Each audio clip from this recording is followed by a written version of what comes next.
Kebo Iwa adalah seorang raksasa yang bertubuh besar. Tubuhnya gendut dan doyan makan. Makin hari, tubuhnya bertambah besar. Makanannya banyak sekali. Ia suka membantu penduduk desa membuat rumah, mengangkat batu besar, dan membuat sumur. Ia tidak minta imbalan apa-apa, hanya saja penduduk desa harus menyediakan makanan yang cukup untuknya. Jika sampai 2 hari Kebo Iwa tidak makan, maka ia akan marah. Jika marah, ia akan mengamuk dan merusak apa saja yang ada di depannya. Tak peduli rumah ataupun pura, kebun dan sawah juga akan dirusaknya. Karena tubuhnya sangat besar, makannya pun sangat banyak. Porsi makan Kebo Iwa sama seperti menyiapkan makanan 100 orang. Walau penduduk desa sudah tidak membutuhkan tenaganya, mereka harus tetap menyediakan makanan untuk Kebo Iwa. Karena jika Kebo Iwa lapar, ia akan marah dan menghancurkan apa saja. Hingga tibalah musim kemarau. Semua lumbung padi milik penduduk mulai kosong. Beras dan bahan makanan lain mulai sulit diperoleh. Setelah sekian lama, hujan tidak kunjung datang. Penduduk mulai khawatir keadaan Kebo Iwa, sebab jika ia lapar pasti akan mengamuk.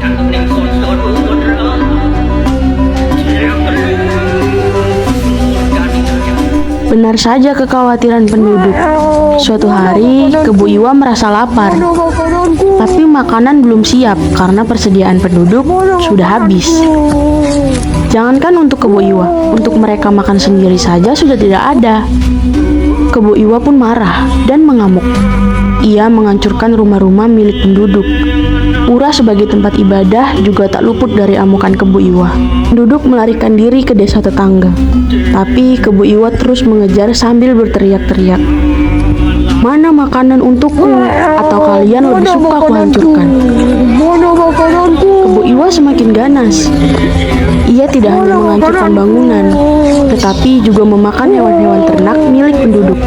Para penduduk pun juga menjadi korban keganasan Kebo Iwa. Melihat kerusakan yang ditimbulkan Kebo Iwa, maka penduduk menjadi kesal dan marah. Mereka mengatur siasat untuk membunuh Kebo Iwa. Mereka mengajak berdamai Kebo Iwa. Dengan segala macam cara, akhirnya mereka bisa mengumpulkan makanan yang banyak, lalu mendekati Kebo Iwa. Pada saat itu, Kebo Iwa baru saja menyantap seekor kerbau. Ia kekenyangan dan berbaring di atas rumput. Hei Kebo Iwa! Ada apa?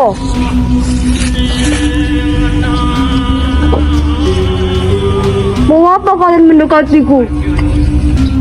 Sebenarnya kami masih membutuhkan bantuanmu. Rumah dan pura sudah kau hancurkan. Jika kau membantu kami akan memberimu makanan. Makanan?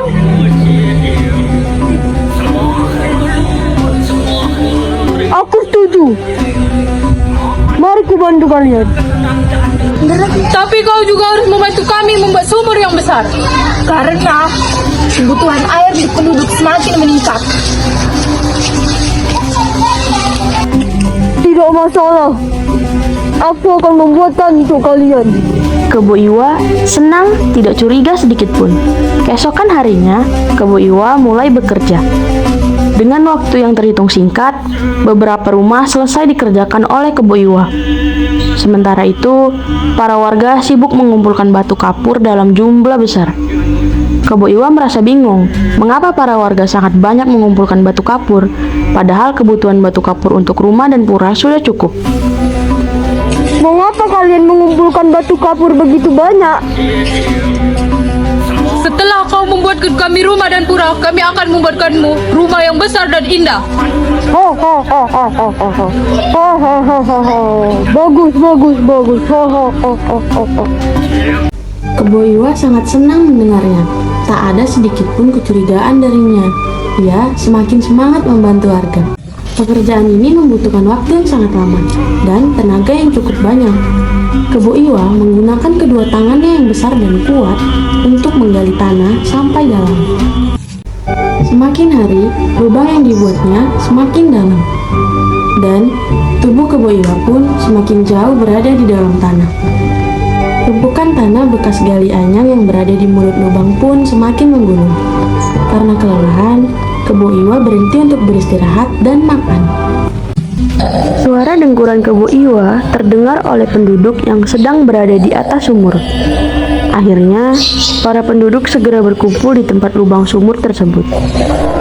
Mereka melihat Kebo Iwa sedang tertidur pulas di dalamnya. Pada saat itulah, kepala desa memimpin warganya untuk melemparkan batu kapur yang sudah mereka siapkan sebelumnya ke dalam sumur. Karena tertidur lelap, Kebo Iwa belum menyadari dirinya dalam bahaya.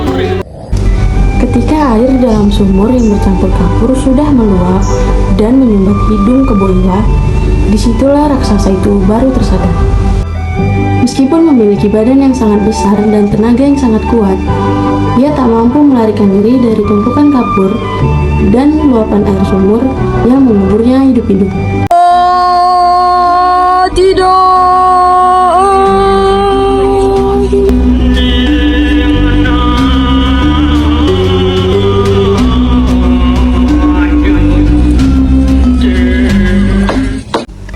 Kebo Iwa menggelepar-gelepar beberapa saat. Gerakannya menimbulkan gempa sesaat, namun kemudian reda dan diam. Sekiranya Kebo Iwa telah tewas di dalam sumur. Sementara itu, air sumur semakin lama semakin meluap. Air itu membanjiri desa dan membentuk danau.